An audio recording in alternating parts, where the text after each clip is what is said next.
Pajak dari rakyat, pajak dari rakyat. Siapa berani memakai uang pajak dari rakyat? Atas nama rakyat, atas nama rakyat. Siapa berani gerak berbohong atas nama rakyat? Di tengah tuntutan modernisasi dan pembangunan, bangsa Indonesia semakin merasakan beban yang berat dari pajak yang terus meningkat. Pajak terus naik, tapi ironisnya banyak uang itu hilang karena korupsi yang merajalela. Dan yang seharusnya membangun bangsa justru mengisi kantong oknum tertentu. Rakyat menanggung beban, tapi tidak merasakan manfaatnya. Hal inilah yang tidak sesuai dengan Undang-Undang Dasar Negara Indonesia.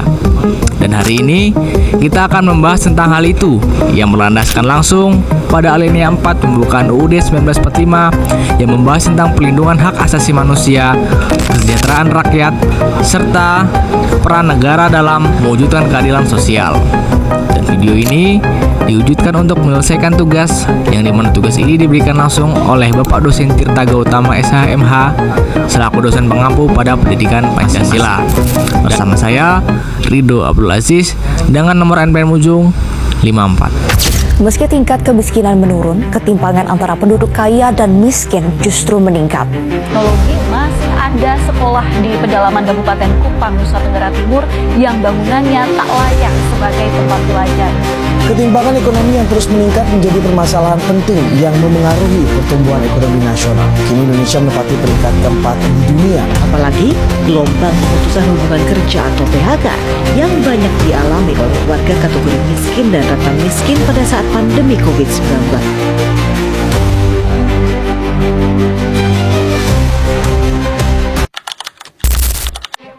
Baik, perkenalkan nama saya Cahaya Tegar Vinanda dengan nomor NPM ujung 60. Saya akan melanjutkan materi yang telah disampaikan oleh kawan saya sebelumnya. Permasalahan yang ingin saya sampaikan berkaitan dengan tujuan nasional, yaitu memajukan kesejahteraan umum, khususnya yang dirasakan oleh mahasiswa Gen Z saat ini. Pertama, terkait UKT yang mahal dan beban ekonomi keluarga. Banyak mahasiswa berasal dari keluarga dengan kondisi ekonomi menengah ke bawah. UKT yang tinggi seringkali menjadi tekanan besar, bukan hanya bagi mahasiswa, tetapi juga bagi orang tua. Akibatnya mahasiswa harus menanggung beban psikologis karena merasa jadi beban keluarga. Yang kedua, akses beasiswa yang belum merata dan kurang transparan. Meskipun tersedia berbagai jenis beasiswa, pada kenyataannya tidak semua mahasiswa memiliki akses informasi yang sama. Proses seleksi yang kurang transparan juga menimbulkan anggapan bahwa beasiswa hanya bisa diakses oleh kelompok tertentu, sehingga beasiswa yang benar-benar membutuhkan justru malah tertinggal. Baik, sekian dari saya. Materi selanjutnya akan disampaikan oleh rekan saya. Perkenalkan, nama saya Hilman Ahmad Rosyad dengan ujung NPM 43. Di sini saya akan melanjutkan materi yang telah diberikan oleh rekan saya.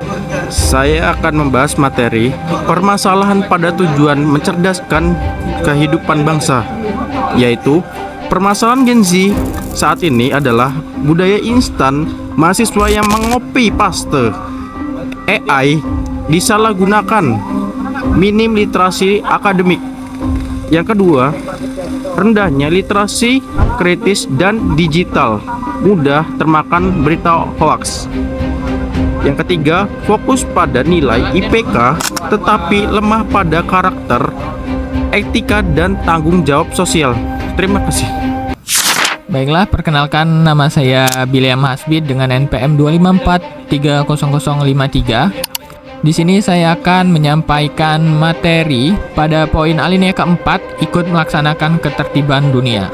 Dibagi menjadi 3, yaitu kurangnya kesiapan dalam bersaing di dalam level global bahasa.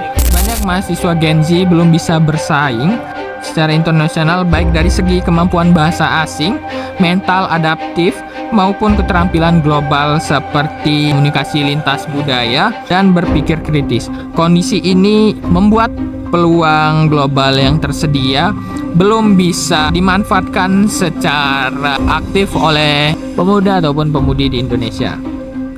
Lanjut di poin kedua, minimnya akses program internasional bagi mahasiswa di daerah ya. Mahasiswa di daerah sering mengalami keterbatasan informasi, fasilitas, dan pendampingan terkait program internasional. Akibatnya, kesempatan seperti exchange, riset, dan forum global belum dapat diakses secara merata meskipun potensi akademik mereka tidak kalah ya. Lanjut, di poin ketiga, rendahnya kesadaran terhadap isu global. Kesadaran mahasiswa terhadap isu HAM, lingkungan, dan perdamaian dunia masih relatif kurang ya, atau rendah. Isu-isu global kerap anggap jauh dari kehidupan sehari-hari, padahal dampaknya itu sangat berarti atau berpengaruh terhadap masa depan generasi muda dan arah pembangunan dunia. Oke, baiklah. Mungkin cukup itu saja poin yang dapat saya sampaikan. Selebihnya akan disampaikan oleh rekan saya, Vicky Pradana. Baik, Terima kasih. saya di sini akan menyampaikan materi mungkin terakhir ya dari kawan saya namanya Billy. Dan sebelumnya saya izin memperkenalkan diri, nama saya Vicky Pradana, biasa dipanggil dengan Vicky dengan MPM ujung 47. Di sini saya akan menjelaskan tentang UUD 45 alinea keempat yang berhubungan dengan zaman sekarang Gen Z itu yang berupa nilai moral dan etika. Menurut saya sendiri, di zaman sekarang ini nilai moral dan etika itu cukup kurang ya. Dimana dalam UUD alinea keempat itu perlu yang adanya nilai moral dan etika di zaman sekarang, khususnya mahasiswa. Kenapa? Karena zaman sekarang ini untuk nilai moral dan etika itu kurang. Banyak topik-topik diskusi berupa kritik dan krisis keras mahasiswa itu masih berupa topik yang ya bisa dibilang toksik, perkataan kasar, dan lain-lain. Itu menurut saya masih terlalu kurang untuk di zaman sekarang ini. Lanjut, ada yang namanya kultur cancel. Jadi, dalam kultur cancel ini mahasiswa zaman sekarang tentunya sering berpendapat dari satu sudut pandang aja, yang mana mereka itu sering menyerang orang yang belum tentu benar atau belum tentu salah. Lanjut, yang ketiga adalah namanya adanya aktivitas install, atau dimana bisa dibilang kita itu mendapatkan sebuah materi, informasi, tapi tidak kita filter materi itu tersebut. Jatuhnya apa? Jatuhnya dimana dalam materi itu kita akan sulit yang namanya mencari kebenaran dalam materi itu. Alhasil kita hanya berpendapat pada materi yang sudah ada. Jadi dalam kasus ini banyak mahasiswa zaman sekarang itu tidak menfilter berita-berita terkini yang seharusnya kita cari kebenarannya, lalu kita filter. Ya, itulah untuk studi kasus yang menurut saya ini fenomena yang masih banyak ya, yang harus kita kembangkan lagi, olah lagi, agar sesuai dengan alinea keempat, yang dimana tujuannya itu bisa berupa nilai moral dan etika yang baik di dalam forum diskusi atau debat terkhusus.